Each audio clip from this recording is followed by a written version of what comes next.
Good morning, everyone. Good to see you all. Welcome to the bridge. How you doing? Everybody okay? 9 a.m. service. First day with kids ministry back.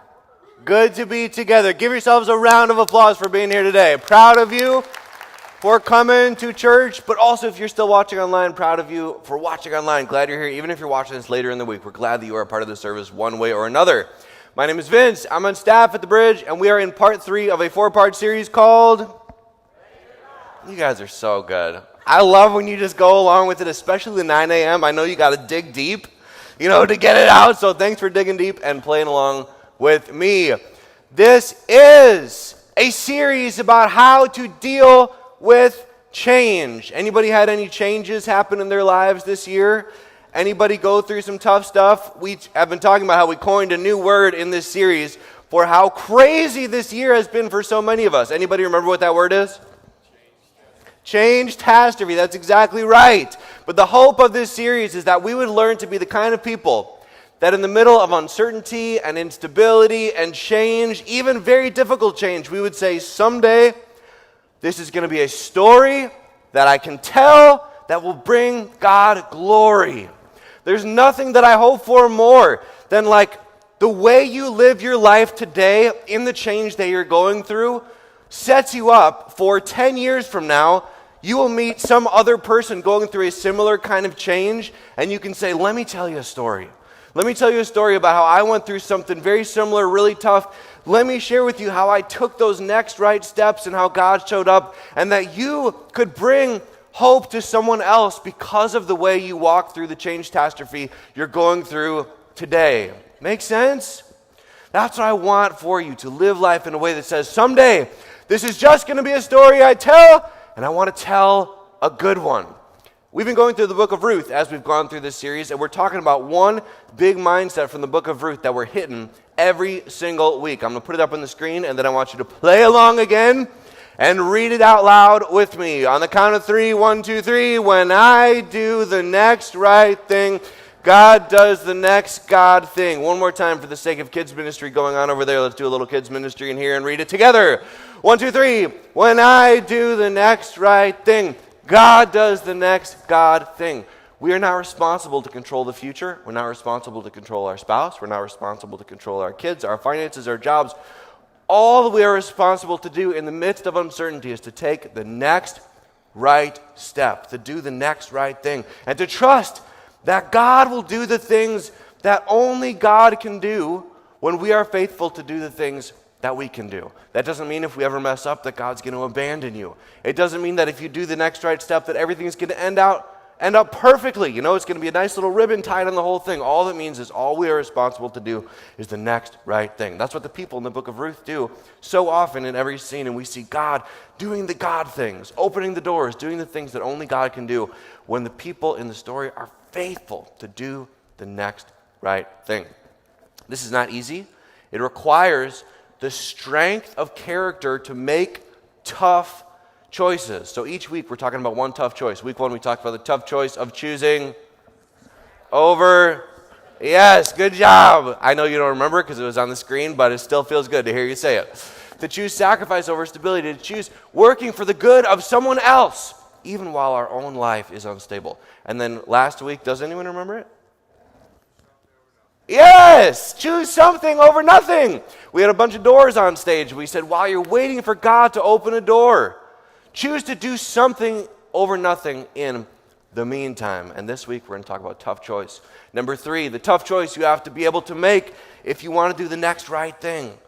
To partner with God so that God will do the next God thing. To write a story in the middle of a change-tastrophe that at the end of your life, you can look back and say, yep, that was tough, but I lived the way that God wanted me to, and I brought God glory through it.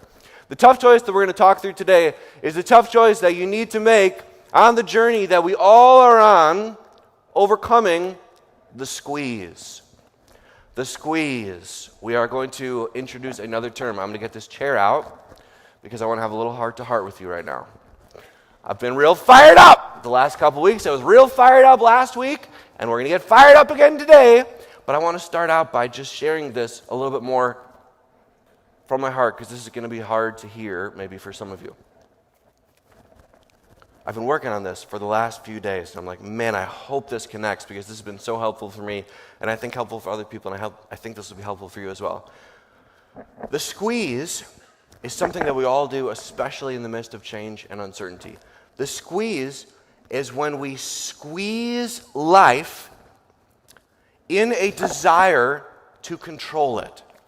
We squeeze control out of life. This is basically the opposite side to what we talked about last week. Last week we talked about, hey, when we're waiting on God to do something over nothing. The squeeze is maybe when we take that to the next level and we start trying to do things that God does not want us to do. Let me give some examples. You're going through a change catastrophe in your marriage, and you're like, I want this to work out, I want to work through it, and you're doing some things the right way to try to restore your marriage or get it to a good place. But then there's some ways you've been squeezing for control in your marriage that have not been so healthy. Like you may squeeze control out of your marriage by withholding sex. Are the kids in the kids ministry this week? They are, right? Okay, good. You can squeeze for control in your marriage by giving the silent treatment. You're doing it out of a desire to control it and hopefully get your spouse in line, but you're squeezing for control in a way that God does not want you to. You can squeeze for control in your marriage by keeping an addiction a secret from your spouse. And it's coming from a good place. I don't want to tell them and have stuff blow up. I need to stay in control, and so I'm going to squeeze my marriage to stay in control. You squeeze your marriage by keeping that account a secret, that credit card a secret, that relationship a secret. You can squeeze for control in your marriage by losing your temper, by blowing up at your spouse, whatever it is. The squeeze, and we all do this, especially in the times of change. We're working towards, on some level, something that feels right or at least necessary. Like, I've got to get back in control, and so I'm just going to squeeze a little bit to stay in control. Anybody ever squeezed in here before? You can squeeze, though, in any area of life. For you single people, right? You're dating Mr. Right or Mrs. Right, and you're like, I think this is the person that God has for me, and I just want it to work out. Whatever it takes, I want it to work out. And you know that having sex before you're married is not God's plan, but you're like, but I don't want to lose this person. I want to stay in control, and so I'm going to squeeze for control just a little bit by sleeping with that person, or moving in together before you get married, or sending pictures that you would not want your mama to see, or manipulating or being extremely jealous or just trying to control that person, right? You squeeze for control of that thing because you care about it, because you want to have the outcome that you believe will be best. But in the meantime, you're going about it by trying to squeeze control out of the situation. We do this in our parenting, right? You want to help your kid. You want to see your kid go down the right path. And when you see him go down the wrong path, you're like, I will do whatever it takes, even if it means enabling unhealthy behavior, right? You bail your kid out again and again and again and again. And it's coming from this desire to do what's best for your kid, but you are squeezing for control in ways that God does not want you to. Or sometimes it's the opposite of enabling. You know, maybe it's just blowing up, losing your mind on your kid. You're like, I'm going to shout them into making the right life choices. And it's not the way that God wants you to do it, but out of a desire to see your child go down the right path, you squeeze for control. We can squeeze for control at work. I'm going to fudge a few numbers. I'm going to talk a little bit bad about somebody else behind the boss's back to try to move up. I'm going to fudge something on my resume. Or sometimes I'm going to work 135,000 hours a week, even though I haven't seen my kids or my spouse in forever, and I know that God wants me to, but I got to stay in control. The squeeze is what we do when we want to stay in control and we're just going about it in not quite the right way. Anybody ever been there? You know what I'm talking about? Okay, now here's the thing about the squeeze. This makes us feel safe. If this stress ball was the most precious thing in the world to me, holding it like this would be very scary. What if somebody knocks it out of my hands, right? I want to stay in control of this thing. I want to hold on to it. I want to be the master of it. If I hold it like this, it might fall out of my hands. So we squeeze for the sake of control, and it makes us feel good. Living like this, open-handedly saying, I'm not going to morally compromise at all, even if I believe it will bring about the right ending. This is a terrifying way to live. We generally feel like the end justifies the squeeze, right? The end justifies the means, the end justifies the squeeze. But here's the deal. If you want to honor God, this is the only way you can live. If you want to walk with Jesus, this is the only way you can live. But some of you are here going, well, I'm not sure if I'm in the mood to walk with Jesus today. So for those of you who are like, okay, well, I don't care then I won't walk with Jesus, I'm glad you're here, and I hope you decide to walk with Jesus. But even if you're not sure how much you want to honor God with your life, here's what you got to know. The squeeze generally destroys whatever you're squeezing. So when you squeeze your marriage, that is often the thing that destroys your marriage. When you squeeze your way to control at work, that's often the thing that destroys your relationship with the company. When you squeeze for control in your dating life, you end up with regret and more exes than you can remember. When you squeeze for control with your kids, so often that's the thing that ruins the relationship with your kids by the time they're adults. And you may feel like, well, I had to do it to stay in control, but now they don't even want to see you. Squeezing destroys. We feel like we're doing it to control, but we are often doing it in a way that will destroy the very thing that we are trying to control. In the middle of change, in a change catastrophe, we do this constantly. So often we don't even realize we're doing it. The little things, the little moral compromises, the little cutting corners, the little, well, I just have to do this to stay in control. And today we're going to talk about the tough choice that you have to make to be able to overcome the squeeze. Whether you want to or not, that's still going to be what we talk about, right? Some of you, your defenses are already up so high, you're like, I'm just choosing to tune out the rest of this sermon because I don't want to stop squeezing. But you got to hear it, and this is the only way to live. Sound good? All right. This is coming back. We're talking about this not just because it's an important concept, but because in the next part of our story, a guy named Boaz has every reason to squeeze. He has every reason to say the end justifies the squeeze. He has every reason to take control, but he chooses to live life like this, totally open-handed, giving all the control to God for better or for worse. And in the particular story we're about to see, God comes through. But the lesson is not that, hey, if you don't squeeze, everything's always going to work out perfectly in the end. What we're going to see from the whole flow of the book of Ruth up to this point is that there's another reason to not squeeze besides just hoping that it makes everything work out well in the end. Let me catch everybody up who was gone the last few weeks about what has been going on in the story, or maybe you just forgot because you had a busy week, and that's okay. We're going to get you back caught up. We've been focusing on two people named Ruth and Naomi.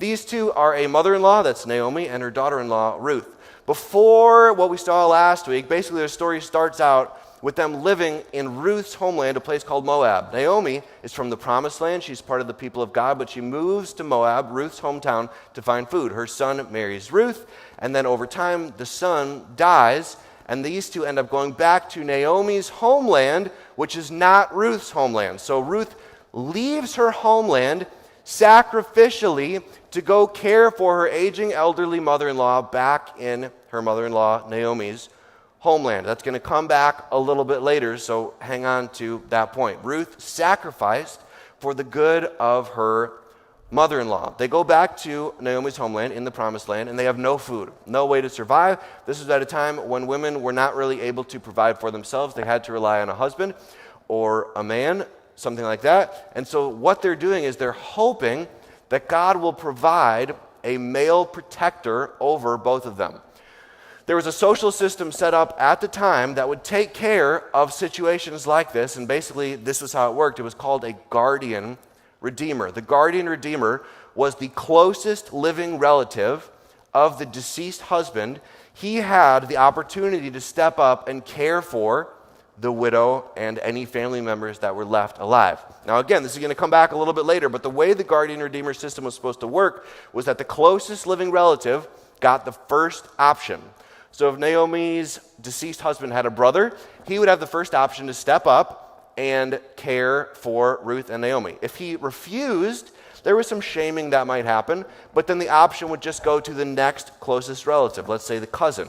The cousin was not supposed to cut in ahead of the brother. Basically, it was supposed to go down the chain of closest relative to next closest relative to next closest relative.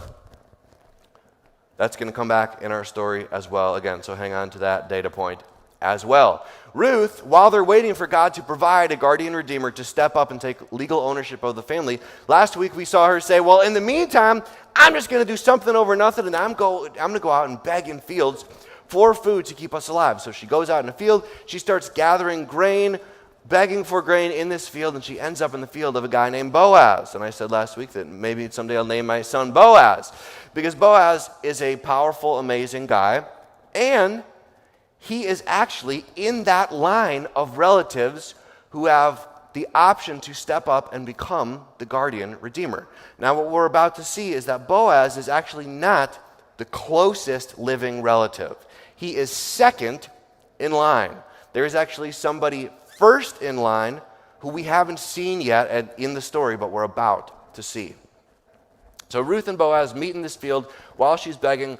They strike up a conversation. Boaz provides for her. He sends her home with a bunch of food. She comes back and tells Naomi, hey, God might be opening a door for Boaz to step up and become our legal guardian redeemer, but it has not happened yet. Some time goes on, the harvest ends. Through the harvest, Boaz is so generous with Ruth that most historians think she went home after the period of the harvest with about 6 months worth of food. So she was able to provide for them for 6 months, but that's not going to get them to the next harvest, which is a year later. So they've got a little bit of cushion, but things are still not looking good. And Naomi, for the first time, says, I'm going to step up and I'm going to try to help find some stability for our family. Here is Naomi's plan. It is literally one of the wildest plans you have ever heard. And some of you, if you have not read this before, I won't have you raise your hand, but if you've never read this part of the Bible, you're going to be like, what? So here's Naomi's plan to get Boaz to step up and take care of both of them, Ruth and Naomi. Here's what she says. One day, Ruth's mother-in-law, Naomi, said to her, my daughter, I must find a home for you where you will be well provided for. Now Boaz, that's the guy from the field, with whose women you have worked. This is the guy that Ruth already knows, that she already met in the field. She already has a relationship with him. Second in line to step up and be their guardian redeemer. Now Boaz, with whose women you have worked, is a relative of ours. Tonight, he will be winnowing barley on the threshing floor. Anybody out there been winnowing barley this week? Winnowing barley is basically, getting the barley prepared to be used for baking. It's the next phase in the agricultural process. I'm kind of faking that answer because I actually don't know exactly what winnowing means. But it's something like that, right? Threshing the barley, you picture them like tossing up the seeds, whatever. Boaz is going to be threshing the barley, and Naomi lets Ruth know that. Tonight he'll be winnowing barley on the threshing floor. Picture that scene in your head. Then she says this, wash, pss, pss, pss, put on perfume, and get dressed in your best clothes, in your Sunday best. We don't really have to do the Sunday best here at the bridge, but some of y'all remember growing up having to wear your Sunday best, right? You come as you are at the bridge. But she gets dressed in her best, she says, get dressed in your best clothes. Then it gets even crazier. Then go down to the barn, to the threshing floor, but don't let him know you are there until he has finished eating and drinking. So wait till he's got a full meal in him. And honestly, what she probably meant was a glass of wine when she said finished eating and drinking. Wait till he's nice and relaxed. When he lies down, note the place where he is lying. Then go in the cover of night, since you memorized where he's lying, go and uncover his feet, not sure what that part even means, and lie down, and he will tell you what to do. This is PG-13 at least. At least. If you're wondering, was this something they did at the time? Was this like a common practice? No, it was not. This was just as crazy then as it sounds today to do something like this. Basically, Naomi's just like, we're just going to let this evolve. We'll just see what happens. It's a little bit, maybe even a little bit sketchy of a plan, but Ruth says, hey, I'll do whatever you say. She's obedient to her mother-in-law. That was the way to do it in the culture at the time. And she says, I will do it. So she does it. She goes to the threshing floor. She waits outside. She's got her perfume on. I try to do a little glow around her for the perfume, right? She's got her Sunday best on. She waits for Boaz to eat and drink. She waits for him to lie down. Then she sneaks in there while he's asleep, lays down next to him, and night falls. And she's just laying there while he is asleep in the middle of the night. This is crazy. In the middle of the night, something startled the man. Well, I should say. He turned, and there was a woman lying at his feet. It's too dark to see who it is. He just make out the outline. He can smell the perfume, and he goes, what's going on up in here? Who is this woman? He says, who are you? He asked. And she responds, I'm your servant, Ruth. She said, spread the corner of your garment over me. Take the edge of your cloak and put it over me. Kind of like cuddle up, maybe. I don't know exactly what this is, right? Spread the corner of your garment over me, since you are a guardian redeemer of our family. What she's doing is she's asking him to step up and become the legal guardian of the family. Because she's doing it wearing perfume, sneaking in the middle of the night and laying down next to him, she's also communicating, and when you become the legal guardian of our family, I am offering myself to you to be your wife. Remember, we talked about this in previous week. The guardian redeemer did not necessarily have to marry somebody in the family that he becomes the legal protector of, but Ruth is offering herself as part of the deal. She's saying, step up, become our guardian redeemer, do your duty as our guardian redeemer, and I would like to also offer myself to you as your wife. Now, how does Boaz respond to this? Is he excited about the idea? Is he like, you freak, why did you break into my barn in the middle of the night and lay down next to me? He says, the Lord bless you, my daughter, he replied. This kindness is greater than that which you showed earlier. Now, what's the earlier kindness? The kindness he is talking about is the kindness, remember how we just talked about this, the kindness that Ruth showed to leave her homeland, to go with her aging mother-in-law to a foreign land and beg for her survival to serve her mother-in-law. Boaz says, you being willing to marry me is even nicer than that. So apparently, you guys get that? So Boaz is like, you are such a catch. I don't know what she looked like. I don't know exactly what was going on. But for whatever reason, Boaz is like, the fact that you would be willing to marry me is nicer than you moving to a foreign land and caring for your aging mother-in-law. So he apparently is really into it. He's really into the idea. He really wants to be with her. What's probably been happening is that as he's met her in the field and he's watched her work and he's gotten to know her, he has fallen in love with her.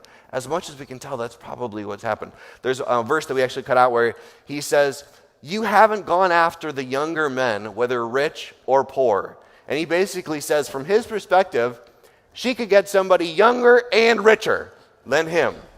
But she chooses to be with him. Now, there is an opportunity here to what?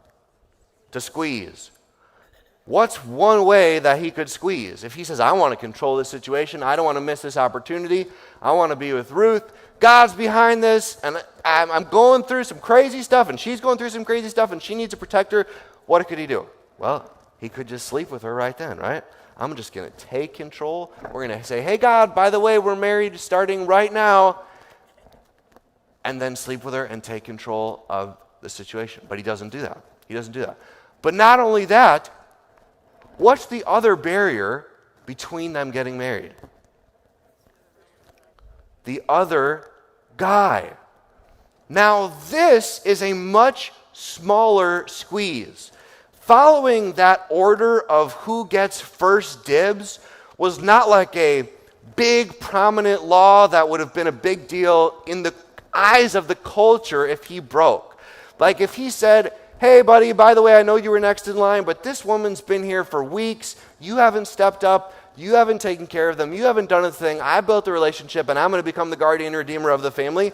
He could have easily gotten away with it. It would have been a very small squeeze, right? The end justifies the squeeze kind of moment. Just a little bit of moral compromise, just a little bit of breaking God's law, just a little bit of sin for the sake of a whole lot of control. But what does Boaz do? He says, nope, I'm not squeezing at all. He says, I'm going to live like this. I'm going to choose to be a person of integrity. I'm going to choose to be a man of integrity. I'm going to completely let go of control for the sake of my own character, for the sake of following God's commandments to the T, for the sake of having no area of my life where there is even a shred of moral compromise. This is how I am going to live. So here's what he says. He says, and now, my daughter, don't be afraid. I will do for you all you ask. All the people of my town know that you are a woman of noble character. Everyone's going to be so excited about us getting together, even though you're from another nation, even though some people in my area might not like Moabites. You are a wonderful person, and everyone's going to support this. But although it is true that I am a guardian redeemer of our family, there is another who is more closely related than I. Stay here for the night, and that doesn't mean sleep together. He means just stay here for now, and in the morning, if he wants to do his duty as your guardian redeemer, good, let him redeem you. But if he is not willing, as surely as the Lord lives, I will do it. Lie here until the morning. And so they do. They lay there. In the morning, she gets up. Ruth goes home, goes and tells Naomi. Now this is the part where we go, okay, if you choose to live like this and choose to put it all in God's hands, choose not to squeeze at all, well, what happens at least in this one situation? Well, let's see what happens. Boaz goes and talks to this other guy. He goes to the town gate. He waits for him to walk by. He sees him. We're calling him GR2 for Guardian Redeemer 2. He's unnamed in the story. We don't even know what his name is. It just says the other Guardian Redeemer. The guy comes over. Boaz calls him over. He walks over. And then Boaz, look at his integrity, look at his character. Rather than having a private conversation that he can deny ever happened, he actually calls the 10 elders of the town over so that everything can be done in public and be above board. He calls the 10 guys over, and then he says this. Then he said to the guardian redeemer, Naomi, who has come back from Moab, is selling the piece of land that belonged to a relative, Elimelech. I thought I should bring the matter to your attention and suggest, what? He's just putting it all out there. He's not trying to manipulate. He's not trying to control. He is literally doing no squeeze in this situation. He says, hey, you're next in line, and I suggest that you buy it in the presence of these 10 guys seated here, and in the presence of the elders, the 10 guys of my people, and everybody else. Apparently there was other people sitting there as well. I suggest that you buy it. He just puts out there, he says, I'm not going to control this situation. I'm going to go exactly as God would want me to live. I'm going to live with good integrity, good character, and leave the results up to God. What happens? He says, if you will redeem it, do so. But if you will not, tell me so I will know. Watch how the guy responds. For no one has the right to do it except you, and I am next in line. Yeah, Boaz says one more line. For no one has the right to do it except you, and I am next in line. And the guardian redeemer responds and says, I will redeem it. Oh no, you lost it. And this is the moment where, as a reader of the story, you're like, Boaz, why didn't you just squeeze a little bit? You totally could have gotten away with it. You totally could have just married her. It would have been fine. And now you've lost it. You've lost the very thing because you chose to give God the control. It all fell apart. This is the deepest fear. This is why you squeeze in your marriage. This is why you squeeze in your dating, in your finances, in your work, in your friendships, in your whatever. We squeeze for control because we're so terrified this will happen. But is that the end of the story? No. Look what happens next. Then Boaz said, on the day you buy the land from Naomi, you will also acquire Ruth the Moabite, the dead man's widow, in order to maintain the name of the dead with his property. Now, this is tough to explain, but I spent some time researching it, and it was not required for this other guy to marry Ruth. But Boaz is basically saying, hey, if you really want to do right by this family, you should marry Ruth, because she is this family's only chance to continue on their legacy and their lineage. That was such a high value at the time that Boaz is saying, hey, by the way, with all these people sitting here, maybe Boaz actually had a little bit more of a plan than we might have thought. He says, you really should marry Ruth. And then at this point, the tables turn again. At this, the guardian redeemer, GR2, said, then I cannot redeem it because I might endanger my own estate. You redeem it yourself. I cannot do it. And this thing that had fallen on the ground ends up back in Boaz's hand. And things are back to a good place.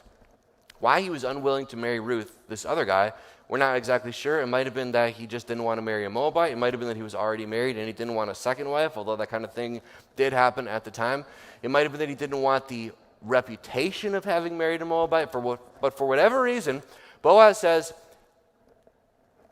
if you do this, if you become the legal guardian redeemer, you should marry Ruth, and that turns the tables back, and Boaz ends up with Ruth back in his hand. What's the tough choice?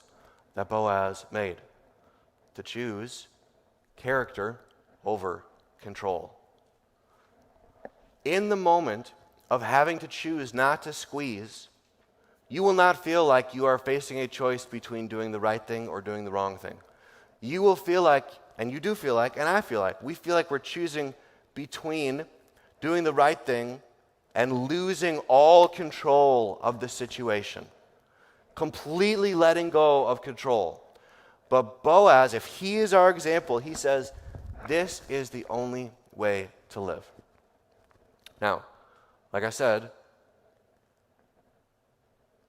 we don't do this so that everything works out perfectly in the end. And it doesn't always work out perfectly in the end. And some of you, as you hear this, you're like, character over control, I still choose control. And I'm still not convinced. And being a person of character doesn't even sound that good. But there is more going on here than what might meet the eye at the first. I believe the narrator of the book of Ruth is teaching us something about God that gives us the courage to do this. To gives us the courage to be the kind of people who completely let go of all control for the sake of being the kind of person who does the right thing. I want to show you what I believe the author of this book has been doing all along. Okay, we're going to do a little theological terms. I know that many of you love reading theology. I know that many of you do not. And I generally think if you just preach what the Bible says, you don't have to introduce a lot of terms that other theologians write.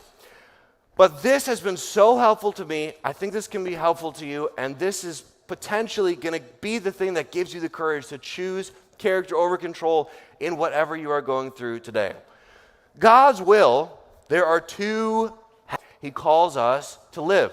The other half of His will is His what? His sovereign will, which basically means His plan. What the author of Ruth is teaching us through this whole story is that God's moral will won't ever conflict with God's sovereign will. Some of you all have known that, but you never put it into words. God's moral will for your life, how He wants you to live, will never conflict with His sovereign will for your life, His plan for your life, even though it feels like it will. It feels like if I choose to do the right thing, everything's going to fall apart.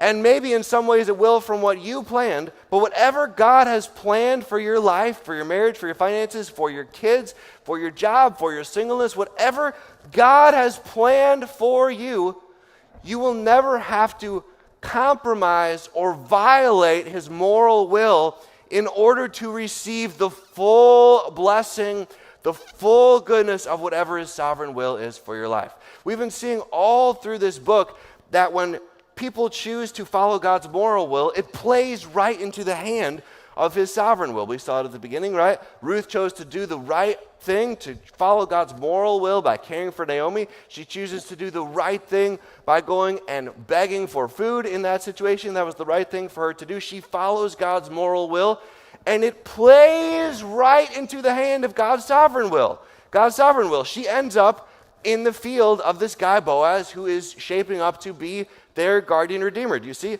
The moral will went perfectly hand in hand with the sovereign will. Same thing happened with Boaz. He sees Ruth, he's apparently very attracted to her, and he chooses to do the right moral thing at the time, to care for her, to love her, to provide food for her, to say, hey, you can stay in my field and gather grain as long as you want. He follows God's moral will, and it plays right into the hand, apparently, of His sovereign will, because a few weeks later, she's laying right next to him saying, I want to marry you, right? He chose to follow God's moral will, and it played right into the hand of God's sovereign will. And I believe the author of Ruth, what he's trying to say is that this next situation was no different.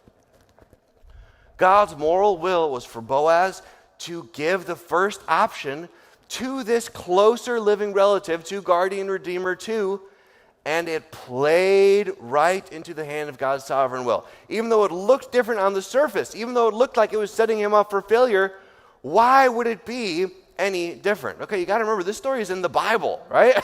So, you know how like in the Bible, sometimes an angel will show up and like share what's actually going on in God's mind about a situation? Like the angel showed up to Mary, or the angel will show up and share someone a dream and say, here's what God thinks.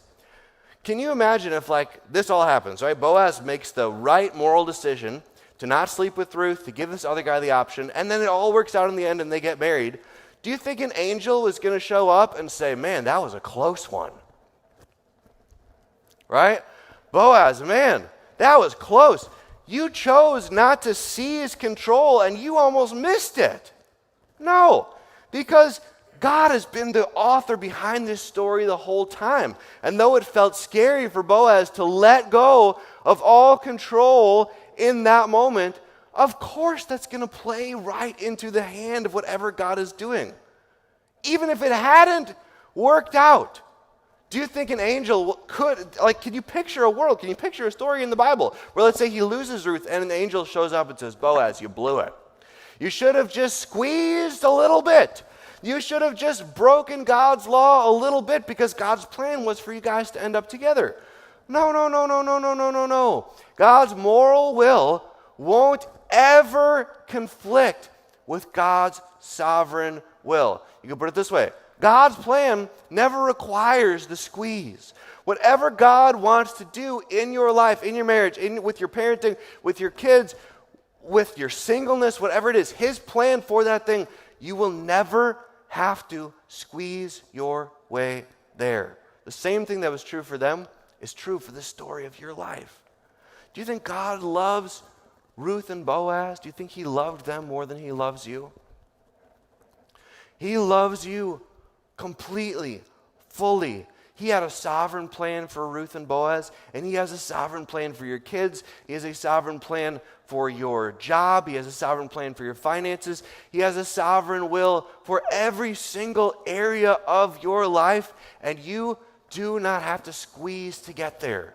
His moral will for you is never going to conflict with his sovereign will. You do not have to squeeze. God's plan for every single area of your life, you never need to do this to get there. Amen? You only need to live God's way to get God's best. I want to share a story of a time that I learned this in a big way, and I'm a little nervous to share this story because it has the potential to be a little kind of self-aggrandizing. I want you to know I have blown it so many times. I've squeezed so many times. So do not hear this and hear me say I've got it all together or I've always had it all together. But I had a real fork in the moment time about 8 years ago when I had to decide, am I going to be a person of character or am I going to stay in control of my life? It was my first year in seminary, and I was taking a class called Biblical Theology. This is our textbook for the class. This textbook was edited, and I believe parts of it were also written by a guy named D.A. Carson.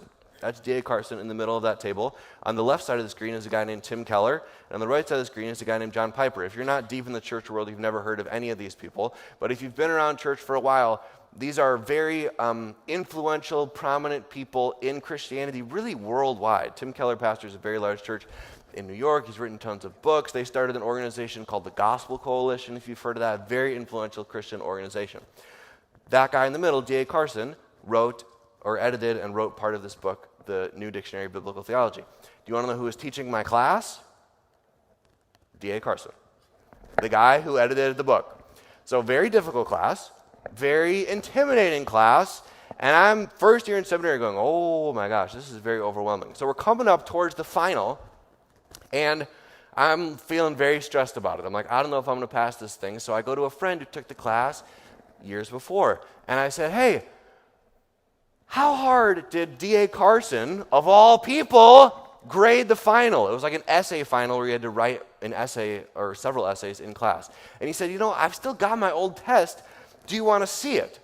And in my head, all these questions are coming into my mind. I'm like remembering back in high school when they were like, don't save your test to show it to other people. You know what I mean? I'm like, is that a rule when you're in pastor school? Or is that just a rule in high school? Is pastor school going to be more lenient or more strict than public school or public college? I don't know. I was like, I don't know if this is right or wrong, but I was like, you know what? I'm just going to do it.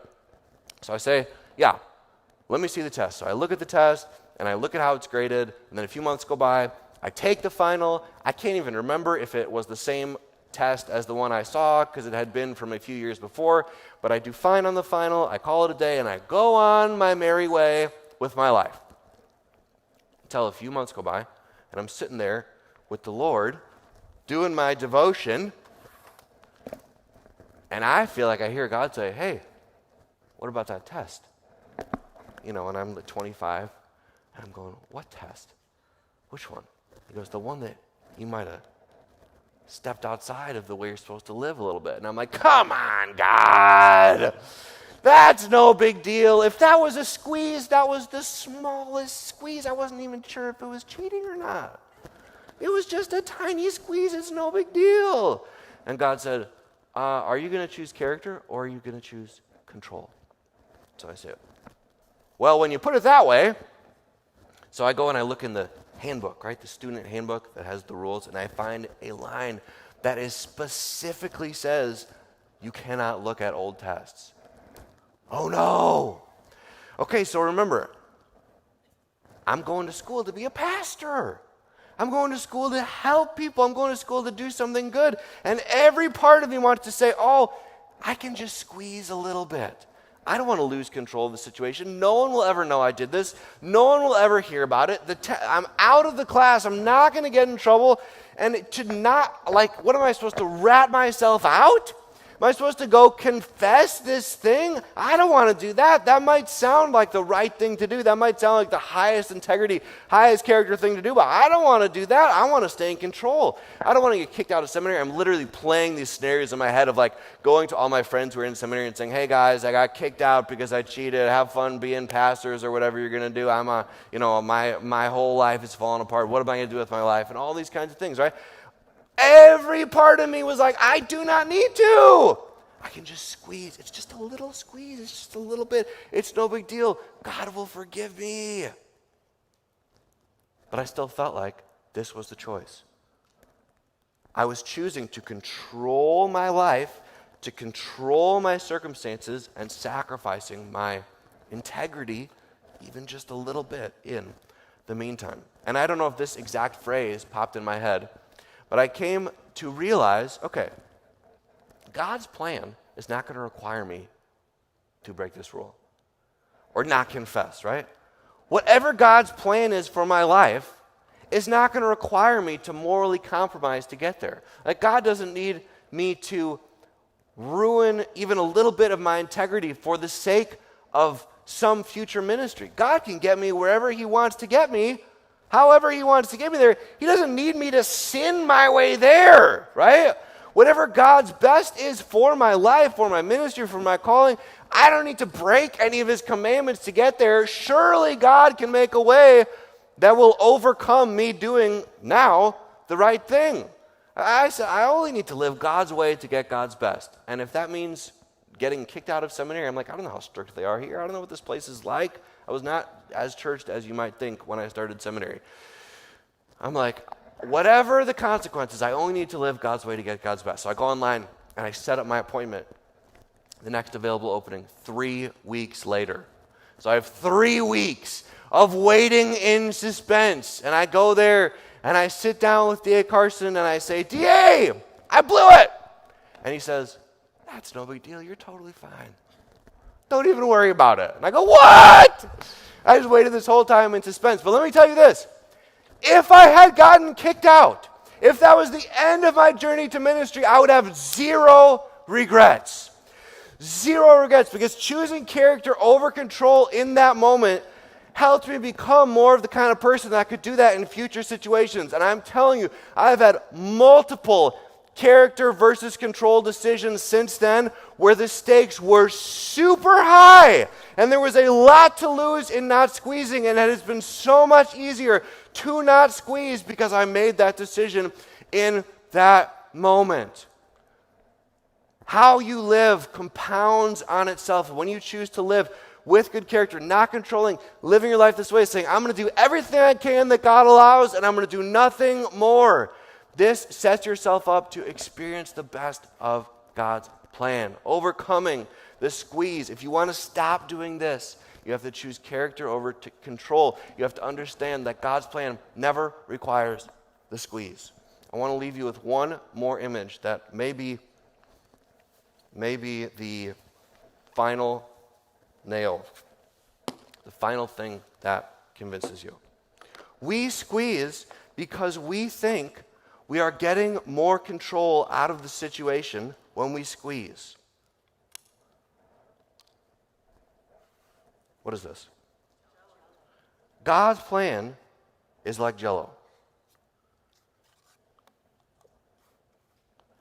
If God says, you never need to squeeze no matter what the situation looks like in order to have the best plan for you, in order to have the best of my plan for you, in order to have the best of my sovereign will, you never need to squeeze. If that's true, then every time we squeeze, we are actively working against his best plan.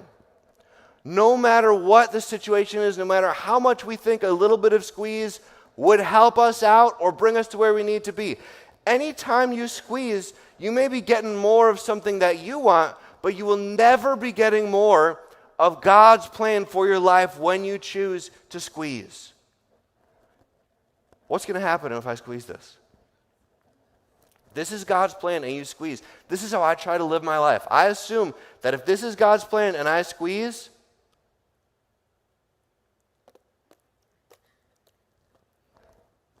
I'm going to make a mess, and I'm going to have less of it in my hand afterward. Now, God is gracious, and he can put it back in your hand, and he can repair all the damage, and he can bring you the second marriage, and he can help you overcome all the bad dating decisions, and he can help you through financial ruin, and he can help you through all those things. But every time you squeeze, you are actively working against his plan. And he's got to put it back in your hand if he chooses to do that. But I do think he gives us free will, and there are things we miss out on when we choose to not live according to his moral will. God has a plan for your dating life. And it's a beautiful plan. And every time you squeeze, you have less of it in your hand. God has a plan for your kids. And every time you try to squeeze control, enabling, or coming down on them when you shouldn't, being too strict, being too harsh, whatever. Every time you squeeze, you should assume that you are actively working against God's plan. God has a plan for your finances. And you may feel like going about life and work the way God says is going to make your life worse. But every time you squeeze when it comes to your finances, you are actively working against God's plan. This is not even how life works. See, this ball I actually am in more control of. And this is what we think we're getting when we squeeze. But in reality, every time we squeeze, we have less of whatever God's best is for us. It might not be exactly what we planned. It might not be exactly what we want. But it is his best for us. So don't squeeze. Don't squeeze. Choose to be a person of character and trust the results to God. Let his sovereign will come about by living life like this and saying, I'm going to do everything I can, but I'm not going to do a single thing more than that in order to have God's favor, to live in the center of God's will. Amen? Let me pray for us. God, I thank you for this church. I thank you for this day. I thank you for all that you are doing in our lives. God, it is so scary to let go of control. But I pray that you would give us the courage to be the kind of people who let go of control, who allow no shred of moral compromise in any area of our life. God, we can only do that when we trust that you have a plan. So Lord, help us to trust that with all that we are. Thank you for this day. Thank you for everybody here. I ask that you would bless them this week.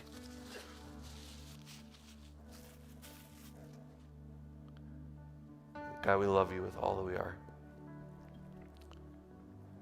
We are going to bring back our prayer team ministry this Sunday.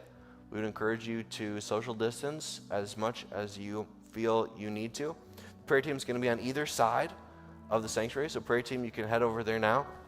If you want to give your life to Jesus, I would encourage you to go talk to one of those people. They can walk you through the process of what it looks like to become a Christian. If you are new, we're also bringing back something this week called the 5-minute meetup, where whoever preached and some other staff would love to connect with you, just meet you. If you're a guest today, if you go in the lobby, right now, I'm going to meet you there in 2 or 3 minutes in the room that says Connect above the door. It's the first door on the right after the bathrooms when you walk in the lobby. If you're new and you'd like to meet me and just learn a little bit about the church or just say hi, head there right now and we'll just keep you for 5 minutes, just a little bit of time to connect. We love you all so much. Have a great week and we'll see you next week for part 4 of Ready or Not.